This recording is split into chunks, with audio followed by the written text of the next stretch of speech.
Në Bagdadin e bekuar, qytetin e 1000 historive, jetonin vëllezër të lavdishëm. Më i madhi, Hasani i matur, dhe i riu Mustafa, tregtonin më ndafshin më të holë dhe erza të huaja. Shtëpia e tyre e pasur dhe e begat tërhiqte me freskinë shpëtimtare të oboreve të brendshme, duke ushquar për rehatin lindore. Dyert e gëvëndura këtu mbeteshin gjithmonë të hapura në mënyrë mikpritse për udhëtarët e lodhur. Në pazarin e larmishëm, këta tregtar njiheshin si njerëz me nder të patmet. Fjala e tyre e dhënë vlerësohej padyshim më shumë se një dinar floriri me peshë të plot. Shtëpia e tyre ishte si një oazë në mes të pazarit të zhurmshëm, ku tingëlonin jo vetëm monedhat e arta, por edhe fjalët e ndeshme, ndërsa lidhjet e vëllazërisë së pathyeshme ishin më të forta se qeliku i Damaskut. I riu Mustafa e donte pa mas dhe e respektonte sinqerisht Hasanin e mençur. Mes tyre mbretëronte gjithmonë një besim absolut që mbushte shpirtrat me dritë.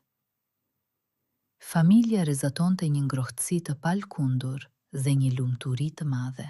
Lumturia e shtëpisë së lavdishme u shumua, kur zemrën e vëllait të madh e ndriçoi një dashuri e thellë dhe e pjekur. E zgjedhura e Hasanit u bë Fatmaja e mrekullueshme, vajza një tregtari tjetër të rëndësishëm dhe mjaft të respektuar. I riu nuk e deshi atë as pak për pajen e pasur, por për shpirtin e saj të pastër dhe të dritë. Vajza ishte verbërisht e bukur, si një lule e freskët shege në agjimin e ndritshëm të mëngjesit. Ajo ishte e fshehur nga sytë të huajve, por fama për natyrën e saj të butë dhe bukurinë hapej nëpër Bagdad, si aroma e jaseminit që fluturon mbi muret e larta prej guri. Fatma dalohej vazhdimisht për një mendje kërkuese, modesti dhe lavdërueshme dhe një zemër jashtëzakonisht të mirë. Hasani fjalë për fjalë e adhuronte të fejuarën e tij. Duke parë një butësi kaq të fortë dhe të sinqertë, të dyja familjet tregtare e bekuan me gëzim të madh bashkimin e ardhshëm. Kjo lidhje romantike plotsoi në mënyrë harmonike mirëqenien e qetë të shtëpisë së pasur. Erdhi dita e shumë pritur e fejesës së tyre zyrtare. Në shtëpinë e pasur të babait të respektuar të Fatmës, u zhvillua një festë madhështore dhe e jashtëzakonshme. Ajri mbi oborrin e brendshëm u bë i rënd nga aromat dehse të shafranit, mishit të lëngshëm që piqej dhe timit të ëmbël. Tingujt e kitarave kumbuese, daulleve dhe telave të lahutës thureshin në mënyrë harmonike me të qeshurat e gëzuara të ftuarve të shumt në një tapet të vetëm të një lumturie të qetë. Hapësira ishte mbushur me mandafshe të ndezura të veshjeve, ndërsa shërbëtorët sinnin vazhdimisht shtamba që mbanin ujë trëndafili të butë dhe temjan të rrallë. Të mbledhurit mbanin fjalime të ëmbla, duke lavdëruar me zë të lartë çiftin e bukur. Hasani fjalë për fjalë shkëlqente nga entuziazmi që po e mbushte. I riu Mustafa gëzohej sinqerisht për vëllain e tij të madh, duke shijuar pa brenga haren e zhurmshme të përgjithshme. Dukej se absolutisht asgjë në botë nuk ishte në gjendje të zëmtonte këtë mbrëmje të mrekullueshme. Bota përreth, duke e mbushur deri në buzë vetëm me dritë të ndritshme, muzikë solemne, siguri dhe një triumf të madh të dashurisë së sinqertë. Po ndërsa drita e pishtarëve praronte fytyrat e të ftuarve që qeshnin, në hijen e ftohtë të harqeve të palatit, tashmë përdridhej vullneti i gjarpërt i një kusari, lakmia e të cilit nuk njihte as ligjet e Bagdadit, as mëshirën. Figurat e padukshme dhe të zymta të spionëve dinak rrëshqisnin në hështje pas shpinës së turmës që gëzonte. Ata i shërbeni një kusari feudal mizor, dinak dhe jashtëzakonisht të pasur. Emri i tij ishte Tiuli Kos. Ky sundimtar i frikshëm banonte në një kështjell guri të padepërtueshme, të fshehur thellë në shkretirën përvoluese. Kepbërsi nuk i nënshtroi pushtetit të Kadiut të Bagdadit, duke mbledhur pa u ndëshkuar një haraq të përgjakshëm nga karvanët që kalonin. Duke dëgjuar prej kohësh për bukurinë binatyrore të Fatmës, ai e kishte dëshiruar në mungesë vajzën e pafajshme. Tiuli Kos dha betimin e tij të neveritshëm dhe të zi se nusja e bukur do t'i përkiste vetëm atij, pavarësisht se sa do të kushtonte. Kërcënimi i padukshëm grabiqar tashmë kishte mbyllur fort unazën e akullt rreth festës së pakujdesshme dhe të zhurmshme. Kur ra mbrëmja e freskët, sipas traditës së lashtë, filloi procesioni festiv nëpër Bagdadin e natës. Rrugët e ngushta u mbushën me një lumë të artë zjarri nga qindra pishtar të ndezur, dhe dukej se vetë qyteti këndonte me zë të lartë nga gëzimi i sinqert, duke përcjell palankinin luksos të mbyllur fort me mëndafshe drejt shtëpisë së re. Përreth luanin fjolle kumbuese, tingëlonin me gëzim dajre të zbukuruara, dhe në ajër rrotuloheshin lehtësisht petale të trëndafilave të kuq. Brenda palankinit u lej Fatmaja, e bukur, e fshehur në mënyrë të sigurt nga shikimet e pamodesta të kurreshtarëve. Krejt pranë saj, mbi një kal të zbukuruar pasurish, kalëronte me krenari Hasani i lumtur, i rrethuar nga miq besnik dhe një roje sigurt personale. Turma e madhe i përshëndeste me entuziazëm me thirrje të larta festive. Atmosfera e argëtimit të përgjithshëm dhe absolutisht të sigurt kishte arritur një kulm të papar. Absolutisht asgjë nuk paralajmëronte fatkeqësinë e ardhshme në qytetin e lindjes. Procesioni u kthye në një rrugicë të ngushtë dhe të ndriquar dobët. Papritmas 10 pishtar u shuan një herësh nga shtambat masive me ujë të akullt të hedhura nga catit e larta. Ra një errësire plot, dhe në një qast, kënga e fölleve kumbuese u mbyt në ulërimën e tërbuar të sulmuesve, ndërsa drita e gëzuar u shua brutalisht nga errësira e ftohtë dhe mizore e planit të huaj. E qeshura u zvendësua me klithma të egra dhe rrahje shullduese të thundrave. Nga rrugicat e zëmta, si demon të natës, shpërtheu një detashment kalorësisht të armatosur rënd. Këta ishin vrasit e Tiuli Kosit me rroba të zeza. Ata vepruan me shpejtësi rrufeje, prisnin me mizori, armiq dërmuan menjëherë rojen e pakt në numër dhe shkelën pa mëshirë muzikantët e gjorë. Hijet e zeza qanë rrugën drejt në qendër të procesionit, drejt palankinit luksos të nusës. Filloi një kaos i tmerrshëm. U krijua një shtypje vdekjeprurëse. Hasani i guximshëm u përpoq dëshpërimisht të nxirrte shpatën nga milin e saj. Por një goditje e papritur e një armiku të padukshëm e rrëzoi brutalisht dhëndrin e gjorë nga kali. Në errësirën e plot dhe rrëmujen e tmerrshme, krimi kryesor u krye në një moment të pakapshëm. 2 kalorës të mdhenj u hodhën me shpejtësi drejt palankinit luksos. Shpatat e mprehta të lakuara e pren mëndafshin e çmuar, si të ishte letër e hollë. U dëgjua një klithmë shpuese gruaje që grisi ajrin e natës. Duart e pamshirshme e kapën fort Fatmën që përpërlitej, duke e hedhur brutalisht robreshën mbi shallën e një kali të fuqishëm shkretëtire. Pa hyrë në një betejë të gjatë dhe të përgjakshme, rrëmbyesit i kthyen ashpër kuajt. Duke u mbuluar me errësirën e dendur, Ata u tretën me një zhurmë shurdhuese të thundrave, në labirintin e rrugëve të ngushta, duke u larguar drejt portave të qytetit. Armiqtë u zhdukën pa lënë gjurmë, para se dikush nga suita e hutuar të arrinte, të vinte në ndihmë ose të shihte fytyrat e tyre të fshehura.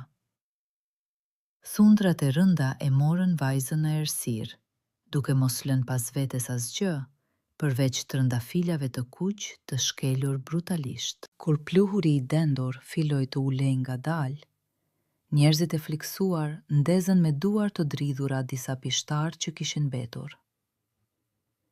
I rrahur mizorisht në rrëmuj, Hasani u ngrit me mundin të madh nga toka e ftohtë. Shikimi i tij i turbullt ra mbi palankinin e grisur dhe plotësisht të zbrazët. Kuptimi i tmeshëm i asaj që kishte ndodhur e shpoi rufe zemrën e plagosur. Dhëndri i gjor kuptoi se kishte humbur përgjithmonë dashurinë e tij të vetme, pikërisht në ditën e dasmës së shumë pritur. Hidhërimi i padurueshëm shpërtheu jashtë me një klithmë të egër, primitive. Në dëshpërimin më të thellë, Hasani ra në gjunjë, duke e mbuluar me bollëk kokën me pluhurin e rrugës në shenjë zije të pamas. Edhe mëndafshi festiv i rrobave të tij u shqye në copa në shenjë hidhërimi, i cili ishte më i zi se vetë nata më e errët që kishte gëlltitur dashurinë e tij. I riu Mustafa shikonte në tmerr të heshtur festën e shkatëruar. Nata e mrekullueshme e haresë së pakujdesshme ishte kthyer në mënyrë të paktyeshme në një natë hidhërimi të pafund. Erdhi mëngjesi i një pikëllimi të pamas. Familjet e Mustafës dhe Fatmës ju drejtuan menjëherë Kadiut dhe shkuan me lutjet e sultani i Bagdadit. Baballarët e pangushëllueshëm ofronin para, kërkonin drejtësi, duke përshkruar guximin e sulmit të natës. Por zyrtarët vetëm hapnin duart të pafuqishëm. Vetëm emri i tij uli kozit u ngjalte atyre një frikë të egër. Ata shpjegonin, kështjella e Kusarit ndodhet larg në shkretëtirën pa ujë, mbi një shkëmb të padepërtueshëm. Të dërgosh një ushtri atje, do të thotë ta dënosh atë me vdekje nga etja dhe shigjetat e sakta. Sultani nuk donte të fillonte një luftë për një vajzë tregtari. Në arinë e tyre nuk pati aq tingëllim sa për të trokitur në drejtsinë indiferente, veshët e së cilës ishin mbyllur fort nga frika e Kusarit të largët. Hasani i gjor ra në një melankoli të zezë e të pashpresë. Ai u lej me ditë të tëra pa ngritur syt, duke refuzuar me kokë fortësi ushqimin dhe pijen. Mustafa nuk mund të shikonte i qetë vuajtjet e pamasa të Hasanit të gjor, i cili shkrihej ngadalë para syve si bora në dielin përvëlues. Ai e kuptonte qartë. Nëse vëllai i tij i madh vdiste nga ky hidhrim, kjo do të bëhej edhe humbja e tij personale. I riu mendoi shumë në heshtjen e natës. Meqense një ushtri e fuqishme është e pafuqishme dhe ligji i hesht me frikacakri, do të thotë se forca brutale këtu nuk do të ndihmojë as pak. Kërkohet një rrugë tjetër, krejtësisht e papritur. Ai kujtoi për ralat e vjetra dhe kuptoi se vetëm një dredhi mund ta shpëtonte Fatmën. Vetëm një njeri i vetmuar është i aftë të rrëshqas pa u vënë re, atje ku nuk mund të kalojë një ushtri e madhe. Dhe ndërsa vëllai i madh po shuhej në hidhrimin e tij të pafuqishëm, më i vogli, zemra e të cilit ishte po aq ngjeth, por mendja e ftohtë, po farkëtonte në heshtje një plan më të mprethë se shpata. Mustafa mori një vendim të vendosur dhe të peshuar mirë për të shkuar vetë për vajzën, drejtë në strofkën e armikut mizor. Mustafa hyri te Hasani, i cili ishte ulur në errësirë. Ai qëndroi para vëllait, e shikoi drejt në sy dhe i mori dorën. Me një zë që nuk pranonte kundërshtime, i riu tha: "Vëllai im, mos e vrit veten nga hidhrimi. Dashuria jote do të hakmeret dhe nusja do të kthehet. Unë vetë do të shkoj në rëra pas ti u likosit. Nuk do të kthehem në këtë shtëpi dhe nuk do të ulem në këtë tryez derisa ta sjell Fatmën te ti, ose derisa rërat e nxehta të shkretëtirës të fshehin eshtrat e mia." Ai nuk ju betua as mbretit dhe as qielit, por vëllait të tij, duke vënë në altarin e besnikërisë së tij jetën e vet, të gatshme për të kthyer në pluhur ose në fitore. Hasani ngriti ngadalë kokën dhe në sytë e tij, për herë të parë gjatë këtyre ditëve, u shfaq një shkëndije dobët shprese. Mustafa nuk humbi kohë në lamdumira të gjata dhe lot, duke u bërë gati për rrugën e rrezikshme, krejtësisht në fshehtësi. I riu i zgjuar e kuptonte shumë mirë. Rrobat e pasura dhe armët kumbuese do ta zbulonin më herë atë në shkretir ose në portat e kështjellës. Prandaj ai u ndërrua.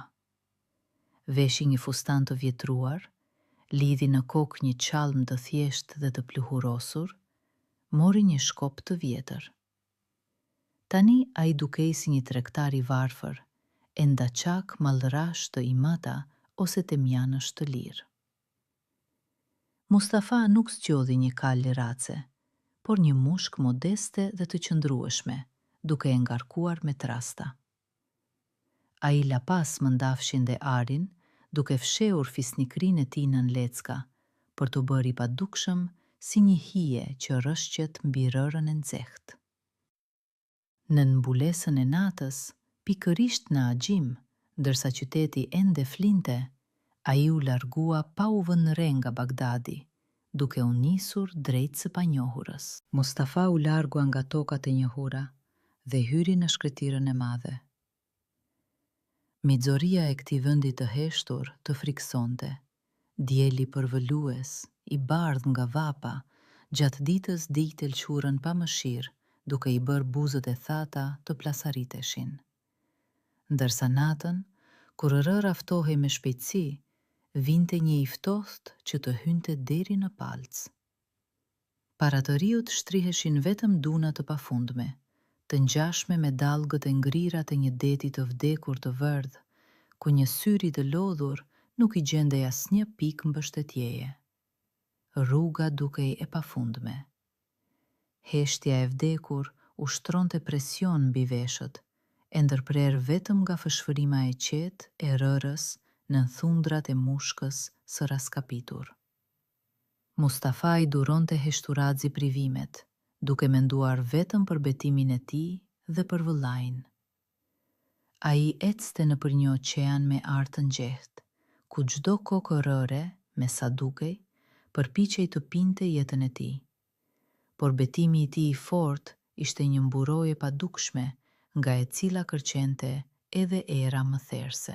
Në fund të ditës së tretë të udhëtimit, kur rezervat e ujit kishin mbetur në fund të calikut dhe mushka e raskapitur mezi i hidhte këmbët, Mustafa, papritur, vuri re në horizont një njollë të gjelbër shpëtimtare. Ky rezultoi të ishte një oazë i vogël, disa palma hurmash rreth një burimi të vogël e të turpult. Pasi u afrua freskishtë së shumë pritur, i riu pa nën hijen e palmës më të vjetër, një njeri të ulur, pa lvizur. Ishte një dervish i lashtë, i tharë nga dielli i pamshirshëm, me një robë të arnuar që shtrëngonte një ruzare druli të vjetruar. Plaku dukej si një pjesë e pandashme e këtij peizazhi të heshtur, po aq i përjetshëm sa vetë rëra. Dervishi ishte ulur plotësisht i palvishëm, me sy të mbyllur, sikur të ishte i zhytur thellë në lutje ose në mendime të fshehta. Dhe në këtë ishull të gjelbër të jetës, të humbur në detin e pafund të vdekjes, ishte ulur një i mencur, heshtja e të cilit ishte më e zhurmshme se e ra. Dhe rroba e vjetër ruante më shumë të fshehta të fshehura se çdo mëndafsh i Bagdadit. Mustafa zbret, por para se të hidhet e uji shpëtimtar, i afrohet ngadalë plakut të panjohur. Pavarësisht fytit të tharë, i riu e përshëndet dervishin me mirësjellje dhe respekt, duke vendosur me përull si dorën e djathtë në zemër dhe në bal. Ai nuk e kërkon ujin e dëshiruar, përkundrazi. Ai nxjerr nga trasta e tij e udhëtimit bukën e fundit të ndenjur dhe disa hurma të thata. Udhëtari i raskapitur me mirësjellje i ofron plakut të ndajë me të këtë vakt modest. Dervishi hap ngadalë sytë. Ai e shikon me vëmendje mirësafirin e papritur, duke vlerësuar me mençuri veprimin e tij fisnik. Pastaj plaku thinjosh pranon ofertën e thjeshtë me një buzëqeshje mirënjohëse dhe të ngrohtë.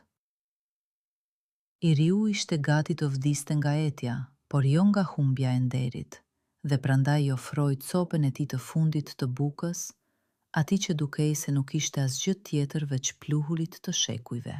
Pas një vakti modest, plaku i mencur pyeti qetësisht se për ku e mbante rrugën i riu i guximshëm. Mustafa tregoi me ndershmëri për betimin dhe për rrëmbimin e Fatmës nga Tiuli Kosi. Dervishi tundi kokën me trishtim.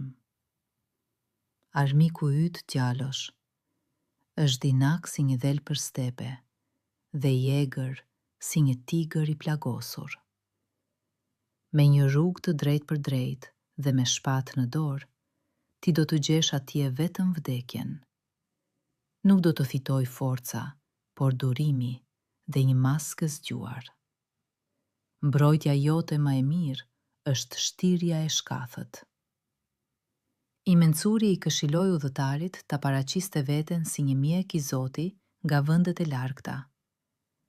Nga rrudhat e rrobës së vjetër, ai nxori me kujdes disa çëska me barëra të ralla e të mrekullueshme. Plaku ja shpjegoi në detaje vetit e tyre të fshehta, se si ta hiqte dhimbjen dhe të vinte në gjumë të sigurt çdo armik. Ai nuk i dha çelik, i cili tyhet, por njohuritë e fshehta të barërave, të afta të vënë në gjumë vetë vdekjen dhe të hapin dyer të mbyllura me 100 flokca. Duke e falënderuar dervishin e mensur, Mustafa e vazhdoi rrugën e tij të vështirë. Pas disa ditësh, në horizontin e djegur, u ngrit një shkëmb i zi si zift. Në majtë të tij ngrihej në mënyrë të frikshme kështjella e padepërtueshme e Tiuli Kosit mizor. Kjo kështjellë, e rritur nga guri i zhveshur, qëndronte si një monument i xumtë i lakmisë dhe mizorisë njerëzore dhe dukej sikur vetë qejt e shmangnin atë. Muret e bazaltit të trembnin me trashësinë e tyre. Dritaret e ngushta dhe frëngjit shikonin poshtë në mënyrë grabiqare, ndërsa kullat e larta ishin mbushur me roje të armatosura. Drejt portave të rënda të çonte vetëm një shteg gjarpërues të i pjerët. Në rrëzën e errët shtrihej një vendbanimi mjerë me kasole të vjetra. Aty strehoheshin me frikë të përhershme njerëz të gjorë, që i paguanin me bindje kusarit një haraq të përgjakshëm. Pasi vështroi fuqinë e frikshme të strofkës së armikut, i riu i zgjuar kuptoi përfundimisht. I mencuri kishte absolutisht të drejtë. Me forcë, kjo kështjellë e xëmt nuk do të merrej kurrë. Mustafa hyn në vendbanimin e varfër në rrëzën e xëmt.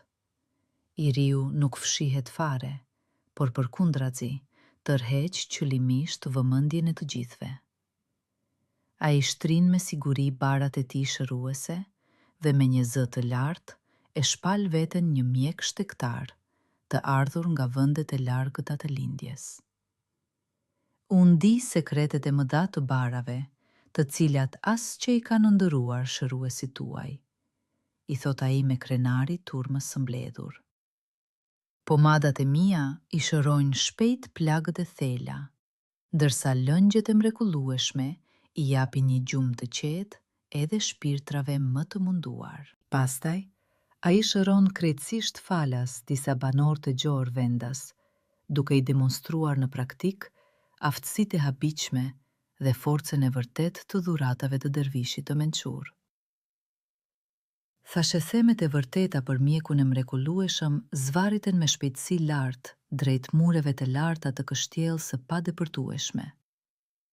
Fjalët e tij përhapin në përsheshin e pluhurosur si fara, dhe ai e dinte se era e thashethemeve njerëzore do t'i çonte ato shumë shpejt në veshët e atij që ulej në majën më të lartë të shkëmbit. Thashethemet e vërteta për mjekun e mrekullueshëm arritën shpejt në dhomat luksoze të vet t'i uli kosit.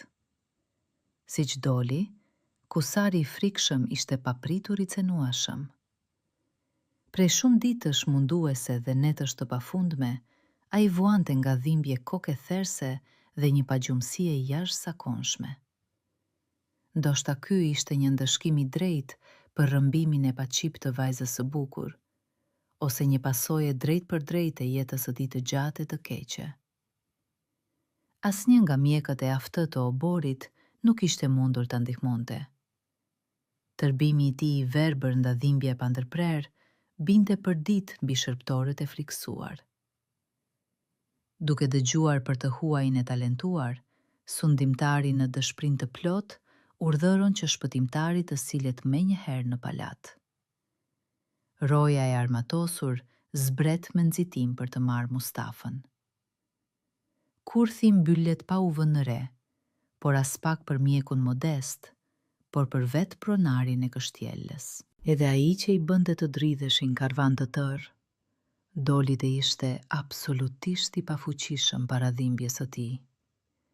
Dhe kjo dhimbje u bë aleati I padukshëm I tregtarit të ri.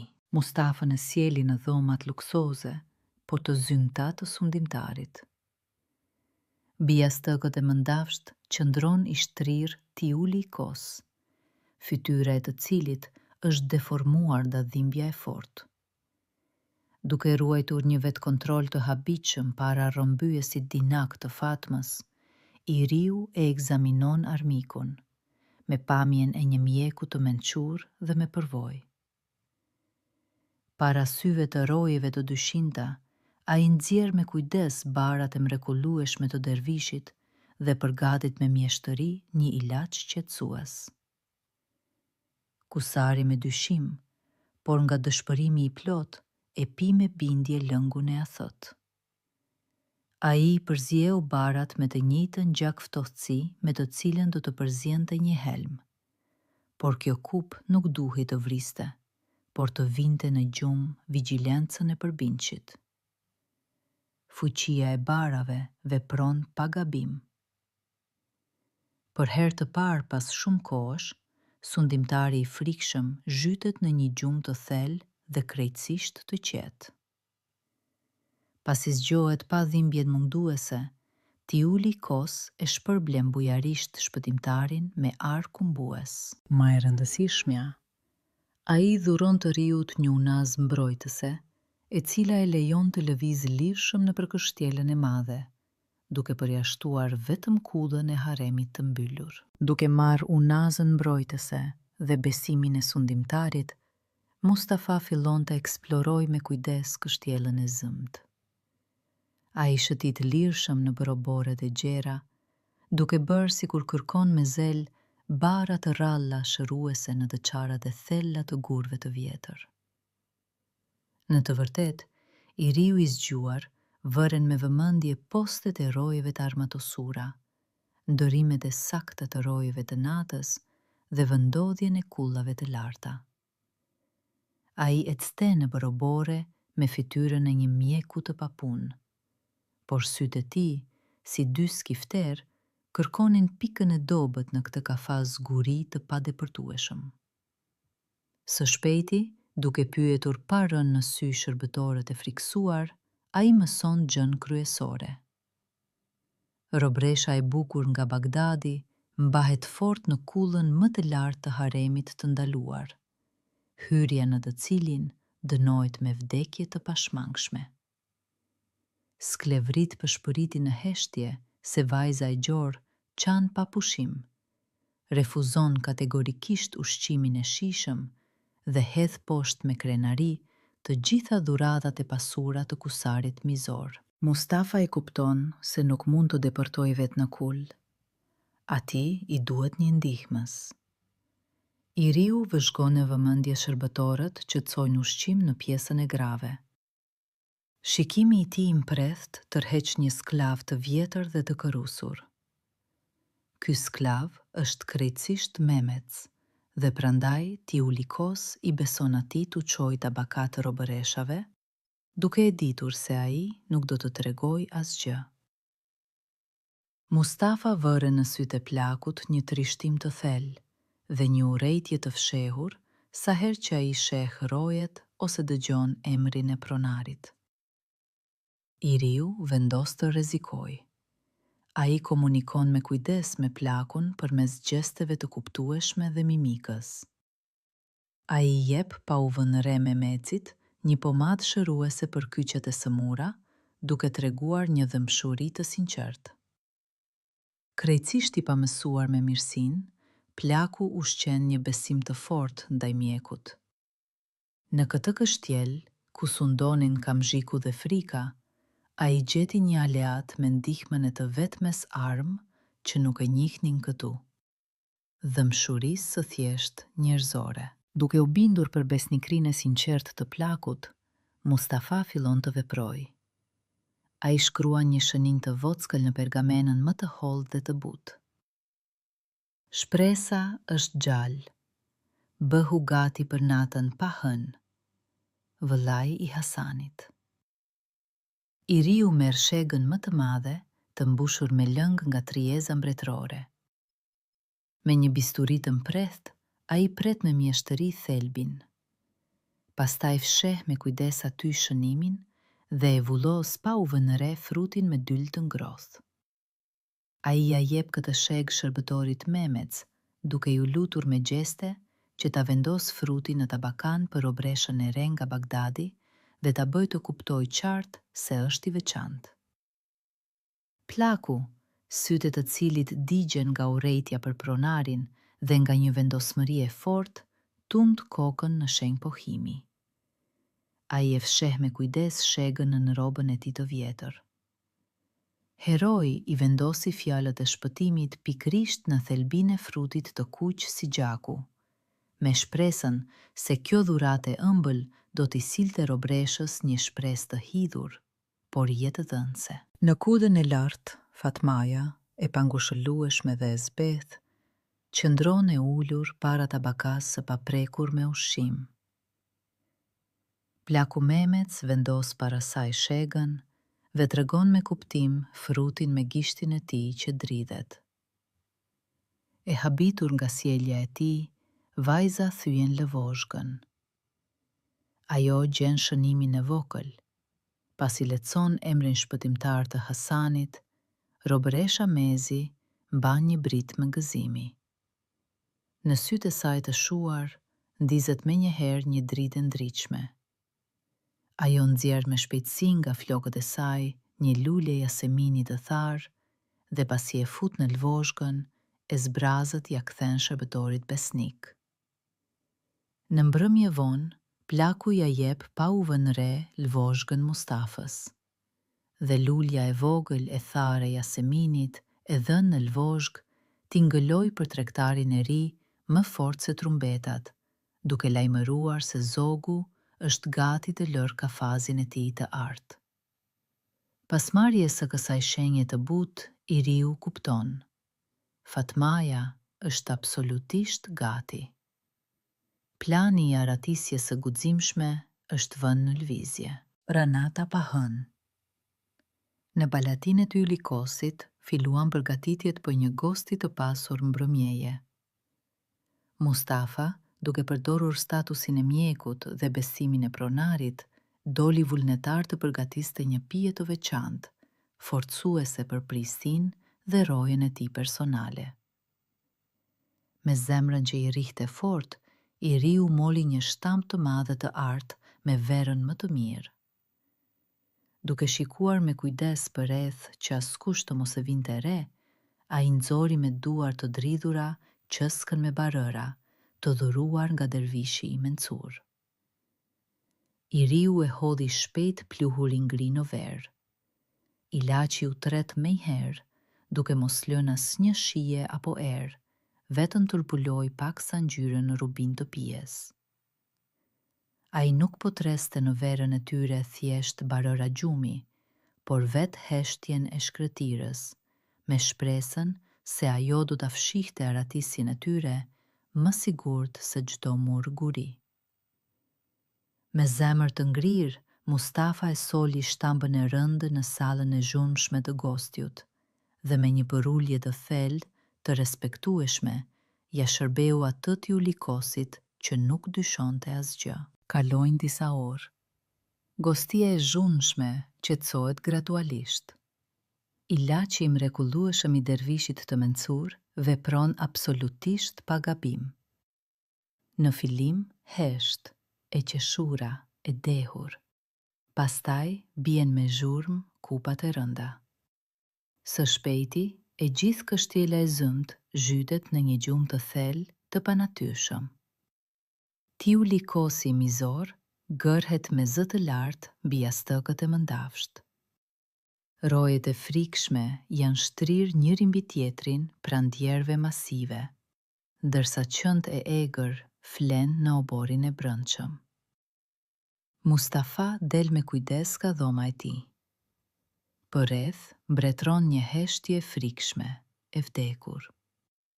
I riu ecën ngadalë nëpër korridoret e errta, duke ka përcyer trupat e fjetur të kusarve të frikshëm, duke shtrënguar fort në dorë të vetmen kam të mprethët. Çdo fshfërim e lehtë e hapave të tij i duket si një bubulim shurdhuese. Kështjela, e cila jo shumë kohë më parë gumzhinte nga këngët e kusarve, tani ishte kthyer në një varr të madh guri, ku i vetmi tingull i gjallë ishte frymarrja e tregtarit të ri. Mustafa arri në kulën e lartë të haremit të ndaluar. Tek dera masive e lisit, atë tashma e pret shërptori Memec me qelsat, të hequr me shkathësi nga brëzi i kreut të rojëve që po flinte. Plaku rrotudon qelsi në brav pa zhurmë. Dera hapet ngadalë me një kërcitje të lehtë. Mustafa hyn me kujdes në dhomën e ndriquar dobët. Drejt tij hidhet me shpejtësi Fatmaja, shumë e zbethtë, por me sy që shkëlqejnë nga shpresa. Ajo e njeh menjëherë të mjeku me mjekër vëllain e vogël të dhëndrit të saj të dashur. Vajza bie në gjunjë para tij, duke i puthur buzët e rrobës së tij të pluhurosur, duke qarë sinqerisht nga lumturia dhe mirënjohja e pamas. Mustafa e ngre me nxitim, duke vënë gishtin në buzë me shqetësim. Në sytë e saj të mbushur me lot, ai pa pasqyrimin e Bagdadit të tij të lindjes, dhe kjo i dha forcë për hapin më të vështirë, rrugën e kthimit. Koha nuk pret, pëshpërit duke u dridhur Mustafa. Ai, Fatmaja dhe shërbëtori i vjetër besnik, që kishte vendosur me vendosmëri të ikte bashkë me ta, largohen me nxitim nga kulla e lartë. Treshja zbret me kujdes në stalat e errta. Plaku me njohuri zgjedh 3 kuajt arab më të mirë, më të shpejt dhe jashtëzakonisht të qëndrueshëm nga tufa e madhe e Tiulikosit. Të aratisurit i mbështjelin fort thundrat e kuajve me lecka të trasha për të mbytur me siguri trokun tradhtar mbi gurin. Përmes një porte të fshehtë, të haruar prej kohësh në murin e pasmë të kështjelës, ata dalin pa zhurmë jashtë. Heronjt kërcejnë me shkathësi në shala. Në mbulesën shpëtimtare të errësirës së plotë të natës pa hënë, ata treten në rërat e pafundme të shkretëtirës, duke e lënë kështjelën e fjetur larg pas. Ata rrëshiten nga goja e gurit si hije, dhe vetëm rëra e ftohtë e shkretëtirës e dinte se në cilin drejtim u hodh shpresa e tyre e dëshpëruar. Zbardh mëngjesi. Efekti i ilaçit të mrekullueshëm të dervishit po dobësohet në mënyrë të pashmangshme. Tiulikos zgjohet me një kokë jashtëzakonisht të rëndë e prej plumbi. Kështjella vjen në vete ngadalë dhe me mundim. Së shpejti dëgjohet britma e dëshpëruar e një roje të friksuar. Dera masive në kull është e hapur. Sundimtari i tërbuar vrapon drejt atje. Kula e errët është bosh. Mjeku i huaj u zhduk pa lënë gjurmë. Shërbëtori Memec humbi. Kuajt më të mirë u vodhën. Tiulikos e kupton qartë se si e mashtruan mizorisht. Krenaria e tij është lënduar keq dhe preja e dëshiruar është rrëmbyer. Tërbimi i sundimtarit nuk njeh kufi. Ai u lërin si një luan i plagosur dhe urdhëron menjëherë të shalohen kuajt. Një detashment i vrasësve më të egër dhe më me përvojë hidhet në ndjekje. Dhe ulërima e tij, plot vetë dashuri të mashtruar dhe tërbim të zi, jehoi mbi shkretëtirën e mëngjesit, duke lajmëruar fillimin e gjuetisë për ata që guxuan të vjedhin prenë e tij. Ndërkohë, të arratisurit e guximshëm nxitojnë pa pushim përpara. Ata kalorojnë ditë e natë, duke mos kursyer fare as veten e as kuajt e raskapitur. Ky udhtim sfilitës është plot vuajtje.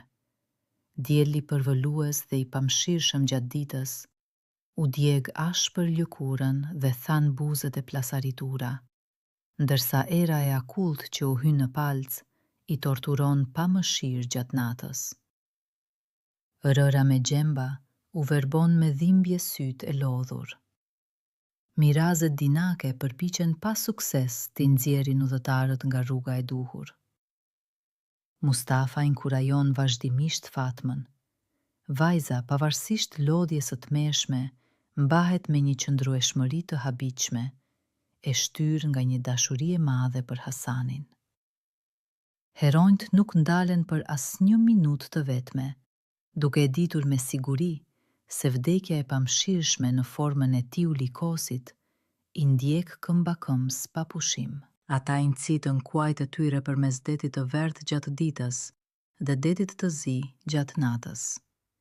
Dhe i vetmi kompas i tyre nuk ishte ili drejtues, por frika e padukshme që u merrte frymën drejt e pasqafe. Në fund të ditës së dytë të kalërimit, kur kuajt ishin mbuluar me shkum dhe mezi i hidhnin këmbët, era e nxehtë i soli Mustafës një tingull të tmeshëm. Në fitlim, ishte vetëm një zhurmë me dobët që shkrihej me tingullin monoton të rërës së thatë. Por së shpejti, ajo filloi të tingëlloj gjithnjë më me zë të lartë dhe më qartë, duke u rritur pa pushim. Kjo ishte rrahja e mbytur dhe ritmike e shumë thundrave të rënda. Mustafa vështroi prapa me shqetësim dhe pa në horizont, përmes ajrit që dridhej nga zhegu, një re të madhe të errët prej pluhurit të dendur. Kalorësit e egër të Tiulikosit, me kuaj të freskët dhe të ndëruar, po arrinin në mënyrë të pashmangshme të arratisurit e dëshpëruar. Kusari mizor e dëshironte me pasion gjakun e nxehtë. Vdekja e pamëshirshme ishte afruar shumë. Kjo zhurmë, e ngjashme me gjëmimin e një bubulime nëntoksore, ishte zëri i vetë pashmangshmërisë që i ndikte ata me thundrat e shpejta të kuajve të kusarve. Të arratisurit me forcat e fundit, mbërin në një lumë të vrullshëm dhe të gjerë, kufiri natyror, pas të cilit fillojnë tokat që i nënshtrohen sultanit të Bagdadit. Rryma është e fortë, uji i turbult. Duket se kalimi është i pamundur. Ndjekësit janë shumë afër. Dëgjohen qartë klithmat e egra të armiqve. Por shëptori i vjetër, i rritur në këto anë, i tregon Mustafës një rip të ngushtë guri mezit të dukshëm në ujë. Mustafa, duke treguar një guxim të papar, e drejton me guxim kalin e raskapitur në val, duke i treguar rrugën e duhur Fatmës.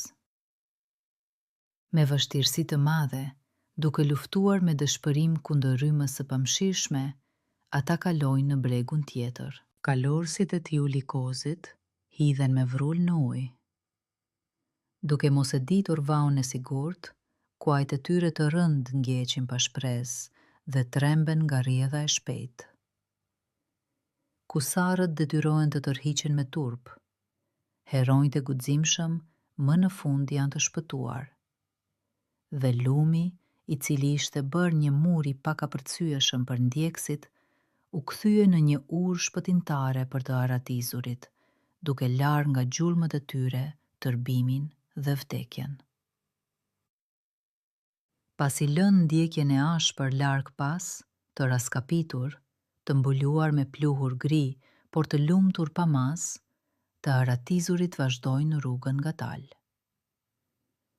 Bie një natë e freskët, dhe papritur, në horizontin e erët si një grumbull i mrekullueshëm gurësh të çmuar, ndixen drita të ngrohta dhe ftuese. Ky është Bagdadi i madh, shtëpia e tyre e lindjes, shpëtimi i tyre i shumë pritur. Ata hyjnë në portat masive të qytetit pikërisht në agjim ku rrezet e para të buta të dielit të mëngjesit prarojnë shkëlqyeshëm minarete larta. Një lehtësim i pabesueshëm dhe dehës u ambush me gëzim shpirtrat e raskapitur. Përreth, tashmë ndihen aromat e ëmbla të bukës së freskët. Dëgjohen me zë të lartë thirrjet e hershme të tregtarëve të parë. Siguria absolute e rrugëve të njohura ndihet në lëkurë. Makthi i tmerrshëm i kusarve ka mbetur pas për gjithmonë. Këto drita nuk ishin për ta thjesht një dritë në natë. Ato ishin fener shkëlqies të shpresës që premtonin fundin e frikës së tyre dhe paqen e shumë pritur. Ata i afrohen shtëpisë së lindjes. Hasani del ngadalë në prag. Gjatë kësaj kohe të shkurtër, ai ishte plakur me 10 vjet. Flokët i ishin thinjur dukshëm, supet i kishin rënë pa fuqi dhe syt i ishin shuar krejtësisht nga të qarat e hidhura e të vazhdueshme. Ai shikon kalorësit që afrohen dhe nuk u beson syve të tij, duke e konsideruar vegjimin si një mirazh mizor. Kur Fatmaja zbret me shpejtësi nga kali i lodhur dhe vrapon drejt tij, dhëndri i raskapitur bie në gjunjë i tronditur. Fijon një skenë jashtëzakonisht prekse e ribashkimit të tyre të shumë pritur. Të dashuruarit përqafohen fort dhe qajnë sinqerisht, të paaft të thonë asnjë fjalë nga lumturia e pakufishme që i ka pushtuar. Dashuria, e konsideruar e humbur për gjithmonë, u kthie në mënyrë të mrekullueshme. Në përqafimet e tyre u shkrin edhe mizoria e shkretëtirës, edhe frika e ndjekjes, duke lënë vetëm lot të pastër gëzimi, të cilët lanin thinjat e hidhërimit nga flokët e tij. Pasi shkëputet nga Fatmaja e dashur, Hasani hidhet me shpejtësi drejt vëllait të tij të vogël, Mustafës. Me lot në sy, ai e përqafon fort të riun. Vëllai i madh e kupton qartë rrezikun vdekjeprurës që moli shpëtimtari i guximshëm, duke hyrë me guxim në strofkën e zymt të Tiulikosit mizor, ekskluzivisht për lumturinë e qetë të tij, Hasanit. Ti më ktheve jetën, vëllai im i dashur, thot me drithërim Hasani. Unë jam borxhliu yt i përjetshëm. Mustafa, jashtëzakonisht i lodhur, i mbuluar me pluhurin ngri të rrugës, por absolutisht i lundur, përgjigjet në mënyrë jashtëzakonisht modeste, siç i ka hije një heroi të vërtet. Unë thjesht e mbajta betimin tim me ndershmëri, vëlla. Lumturia jote është shpërblimi im më i mirë. Ai nuk kërkoi as arë dhe as nderime për bëmën e tij të madhe, sepse e dinte mirë që përqafimet vëllazërore dhe dashuria e kthyer janë më të vlefshme se të gjitha thesaret e Bagdadit të madh. Së shpejti në shtëpinë e pasur të Hasanit, tingëlloi sërish me gëzim muzika e gëzueshme.